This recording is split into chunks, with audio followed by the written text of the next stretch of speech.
दोस्तों, एक सवाल मेरे जहन में आया, सोचा आप लोगों के सामने रख दिया जाए। सवाल ये कि क्या टीएमसी के बागी सांसद और बागी विधायक एक साथ हैं या फिर दोनों के रास्ते अलग अलग हैं। अभी जो सियासी गलियारे में चर्चा हो रही है वो बागी सांसदों की है, बागी विधायकों की चर्चा नहीं हो रही है।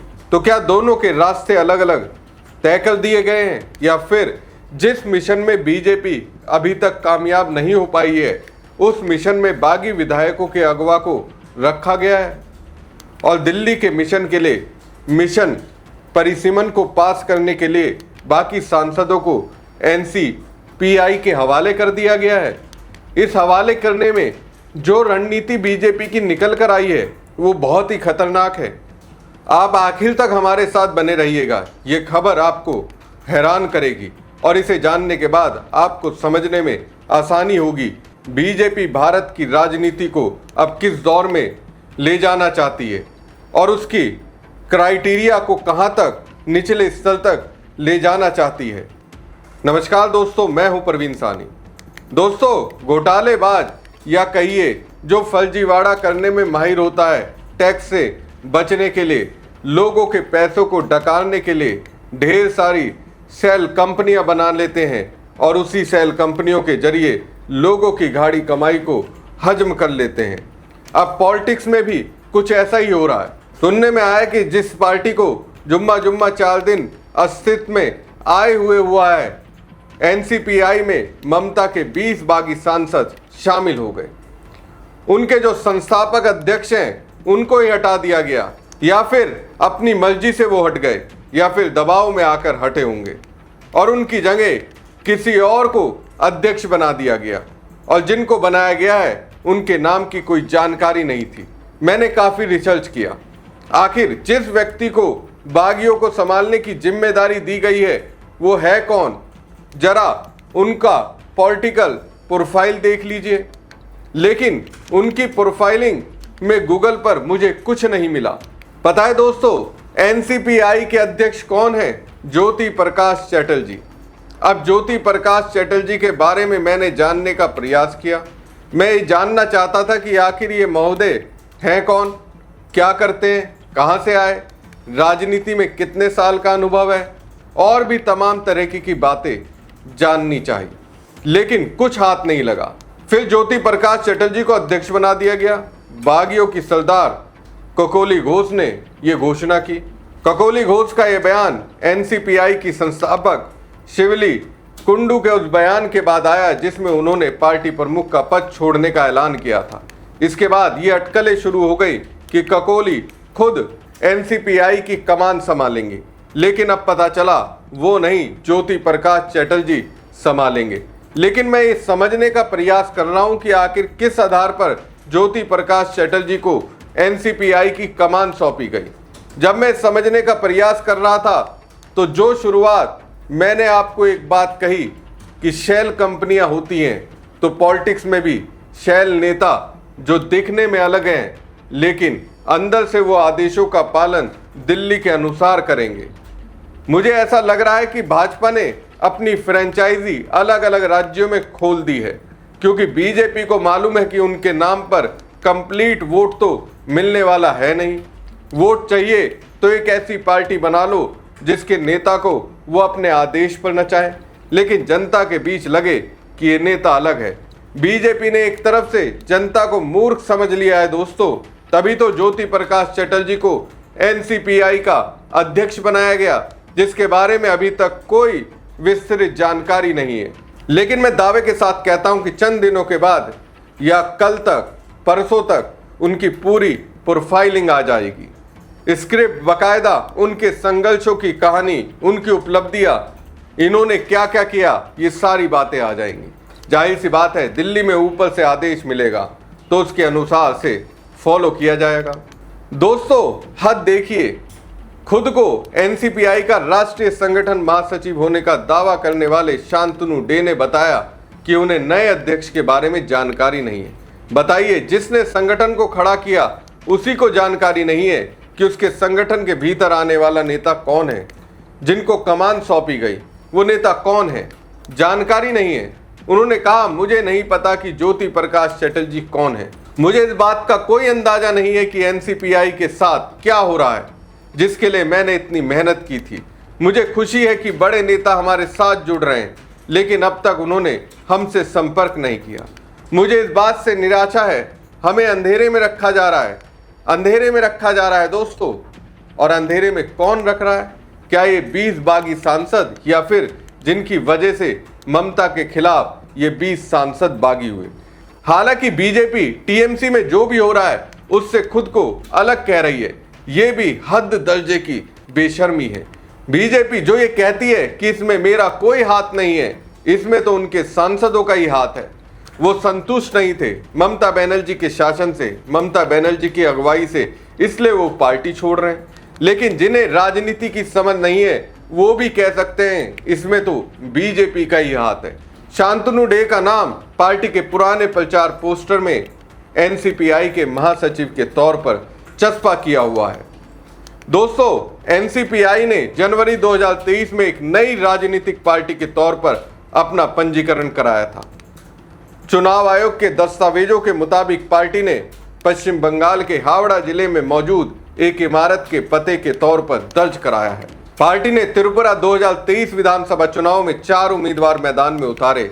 अपने चुनावी नारे में राजनीतिक दल बदलुओं को वोट ना करे के जरिए मतदाताओं से अपील की।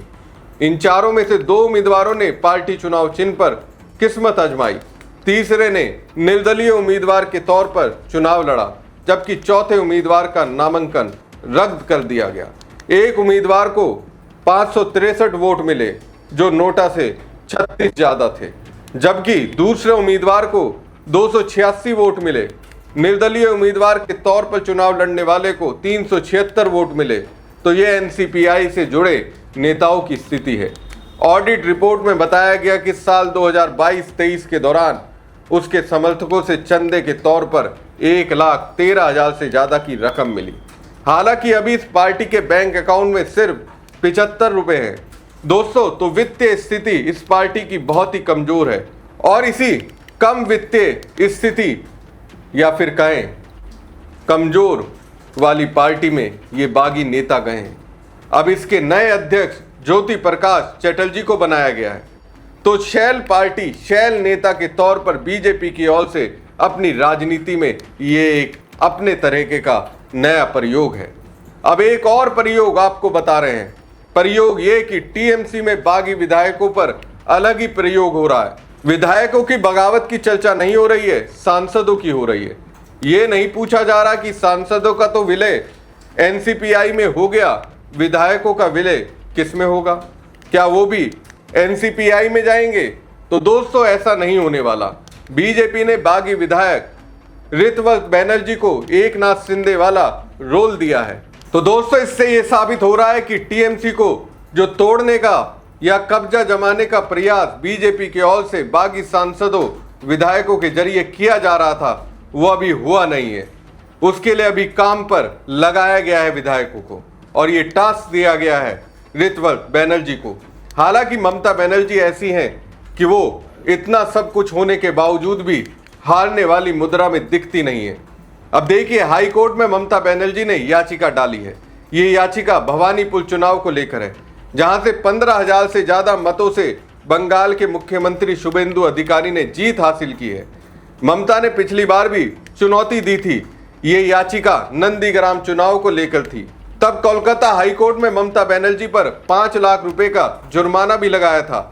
लेकिन ऐसी विपरीत स्थितियों के बावजूद भी, मानसिक तौर पर कमजोर करने के प्रयास के बावजूद भी ममता बनर्जी हारने को तैयार नहीं है।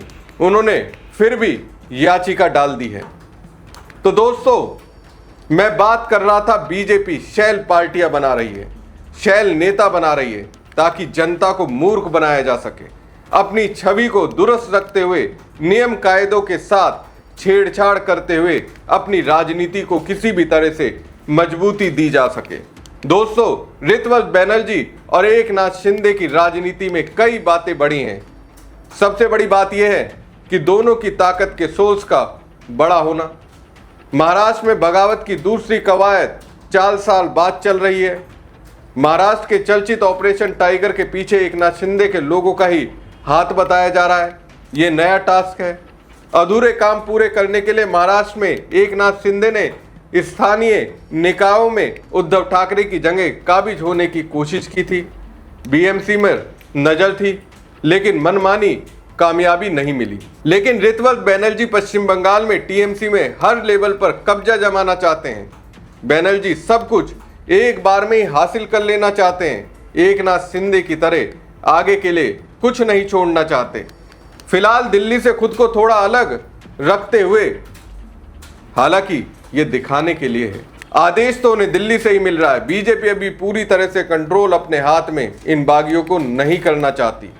अब क्या हो रहा है कि विधानसभा चुनाव के बाद नगर निगमों और जिला परिषदों पर काबिज होने की कोशिश चल रही है। उनकी टीम में शामिल हो जाओ, और अब उनको विधायकों का सपोर्ट हासिल हो चुका है।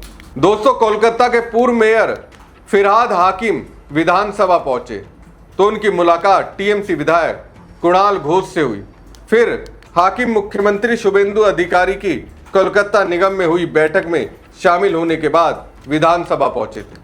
हाकिम के साथ बागी गुट के संदीपन शाह भी थे। संदीपन शाह के साथ फिरहाद हाकिम विधानसभा में नेता प्रतिपक्ष ऋतवत बनर्जी के केबिन में गए, जहां कई बागी विधायक पहले से मौजूद थे। मुलाकात के बाद ऋतवत बनर्जी ने कहा, आज एक और विधायक ने हमारे समर्थन में साइन किए। अब हमारी संख्या 65 हो गई है। स्पीकर को भी पत्र सौंप दिया गया है। विधायकों के साथ बैठक में फिरहाद हाकिम की मौजूदगी का जिक्र करते हुए बनर्जी ने कहा, वो मेरे अभिभावक की तरह हैं। हालांकि उन्होंने ये साफ नहीं किया जिस नए साथी ने बागी विधायकों के सपोर्ट में साइन किया है वो फिरहाद हाकिम ही है या कोई और। दोस्तों, तैयारी जो है ना बीजेपी की बहुत दूर की लगती है। बागी विधायकों की तादाद तो यहां तक कहा जा रहा है कि 67 से 68 तक पहुंच चुकी है। दोस्तों, एक सवाल ऋतवत बनर्जी से किया गया कि क्या बागी खुद को असली टीएमसी होने का दावा करेंगे, तो उन्होंने कहा कि हम ही टीएमसी हैं और असली और नकली का सवाल ही क्या है। 2/3 से ज्यादा सांसद हमारे साथ हैं, 2/3 से ज्यादा विधायक हमारे साथ हैं। अगर जरूरत पड़ी तो हम चुनाव आयोग जाएंगे।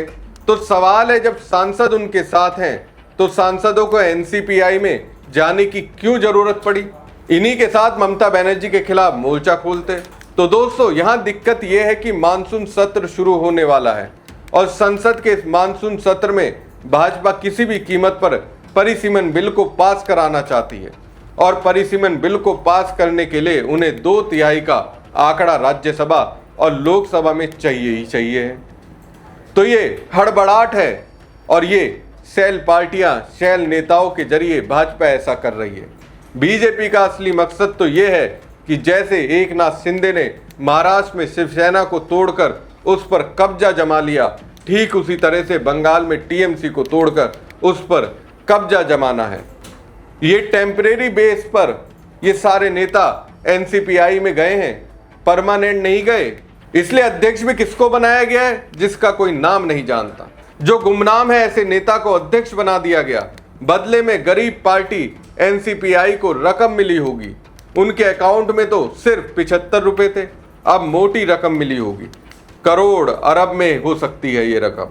तो दोस्तों, अभी बीजेपी का मकसद जो है सिर्फ टीएमसी पर कब्जा जमाना है, और इन सांसदों को जो एनसीपीआई में भेजा गया है वो हमेशा के लिए नहीं गए। असली मकसद तो है बंगाल में ममता बनर्जी की पॉलिटिकल कैरियर को खत्म कर देना, अभिषेक बनर्जी को की राजनीति को पूरी तरह बर्बाद कर देना। लेकिन हमेशा मन मुताबिक नहीं होता राजनीति में। यहाँ जो लड़ता है वही जीतता है, जो हार नहीं मानता आखिरकार जीत उसी की होती है। यहाँ सरवाइव करने की जरूरत होती है कि आप मुकाबला कैसे करते हैं। ममता बनर्जी इस वक्त उसी रास्ते पर हैं, वो लड़ रही हैं।